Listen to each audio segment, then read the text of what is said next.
You ever come home, bone tired after a 3-day slog in Denver working on rooftop HVACs? All you want is your own damn bed, and maybe the kind of cold beer that tastes better at altitude, only to find 300 strangers camping on your land tents, RVs, little kids running wild, the works? Yeah, that happened. Let me back up a sec. I built this place 40 acres outside Pine Ridge, Colorado, all with my own hands after my brother Kevin died in that construction accident 5 years ago. I wanted nothing but pine trees, gravel crunching under my boots, and the kind of silence that makes your ears ring after too long in the city. I didn't want HOAs, committees, neighbors peeking over fences, just peace. And yet, as my headlights swept across the meadow that's supposed to be empty, my brain flat out refused to process what I saw. The darkness that should have greeted me was lit up like a festival voices, generators, portable toilets lined up neat as parade soldiers, smoke curling from fire pits. Somebody had run extension cords from my power box. There were RVs circled like wagon trains, tents everywhere, even a line of blue plastic porta-potties set up with military precision. Families grilling dinner on camping stoves, kids playing flashlight tag, the whole circus. My meadow, my fence, my workshop all buried under tire tracks and tangled cords. The kicker? Those toilets meant paperwork. Somebody called, scheduled delivery, left a name and card on file. This wasn't a spontaneous swarm, it was logistics. I sat in my truck a full minute, engine idling, just staring like an idiot. Then, as I finally climbed out, a guy in a new camping vest tag still on, for God's sake waves and calls out, "You the caretaker? We're here for the Pine Ridge Healing Retreat. Beautiful property you got." His wife flashes a glossy flyer like she's checking into a damn spa. 3-day grief therapy program, $200 for the family, supposed to be life-changing.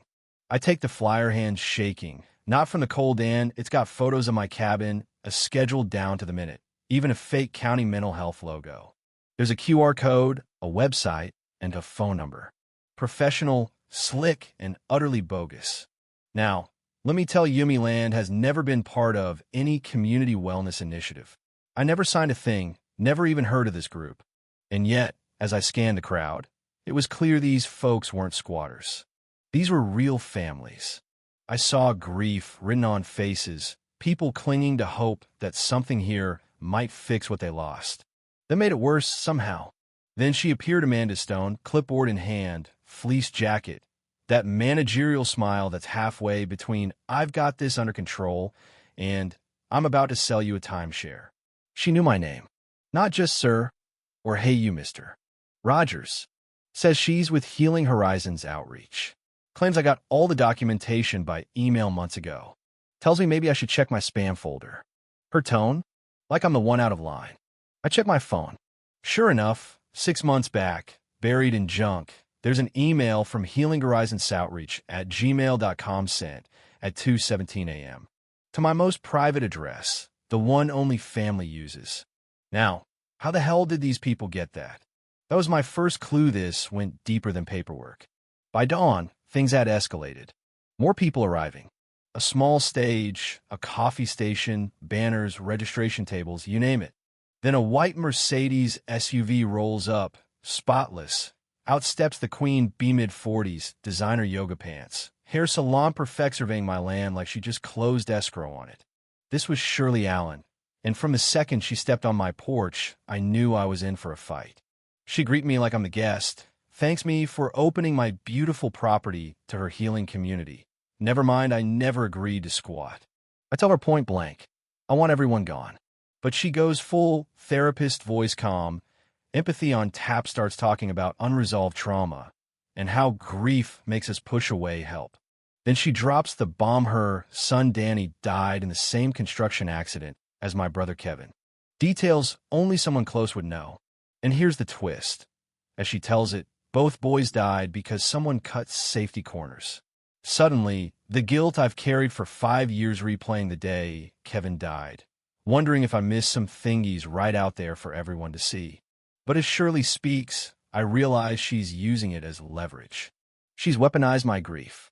Before I can process, a guy in work clothes strides up clipboard, confident.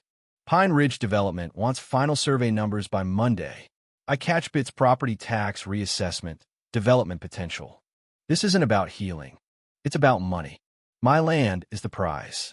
My phone rings. Dave Harris, my only real neighbor, ex-military, calls to warn me. You got trouble. There's surveillance equipment. They know your routine. Dave shows up, binoculars around his neck, jaw tight in, leads me through the woods to a logging road where we find Shirley's Mercedes, packed with gear, telephoto lenses, notebooks full of my daily schedule, printed maps of my land. 3 cigarette butts by the tire, lined up neat. This is professional. We hear Shirley on the phone. Target confirmed, a loan, proceed with phase 2. I'm not a person to them. I'm an objective. She peels off, but drops a folder, papers everywhere.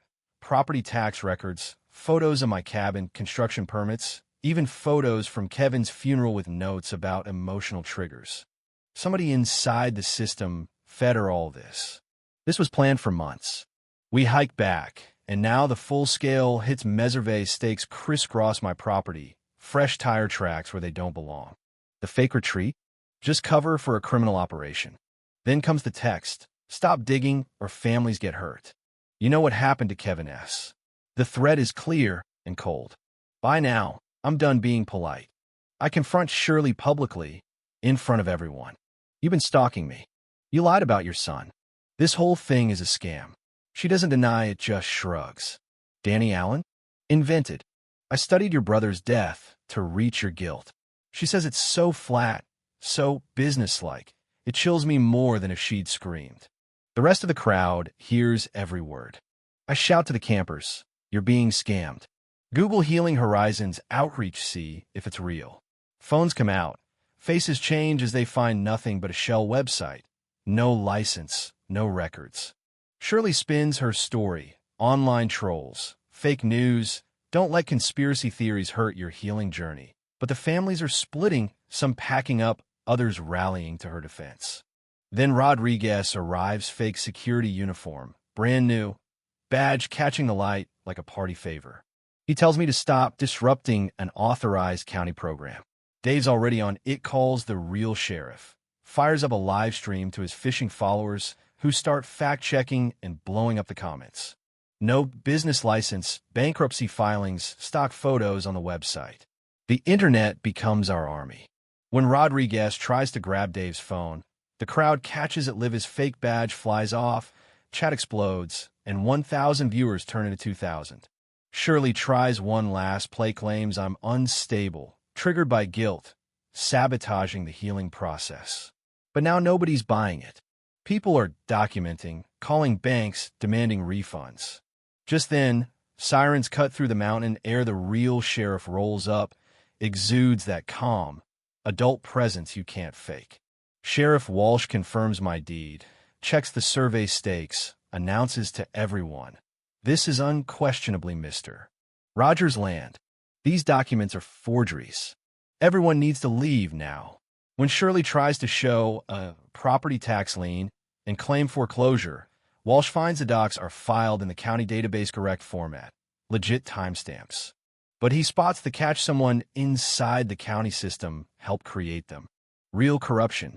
Walsh calls for detectives, searches Shirley's SU, finds boxes of files, profiles on rural property owners, strategies for filing fake liens, scripts for fake community outreach. This wasn't just about me. They'd run similar scams in multiple counties, targeting people who live alone on valuable land, always right after some personal tragedy. As families pack up, some heartbroken, some furious, Walsh reads Shirley her rights while Dave's live stream captures the whole mess. Rodriguez gets arrested for impersonating an officer. Jessica Carter, the young woman who helped organize the retreat, breaks down she was a pawn, believed it was real, and helps investigators identify other victims. It all unravels. Federal investigators connect the dots to similar property scams in 5 other states. Shirley faces years behind bars for fraud, criminal impersonation, organized real estate scam.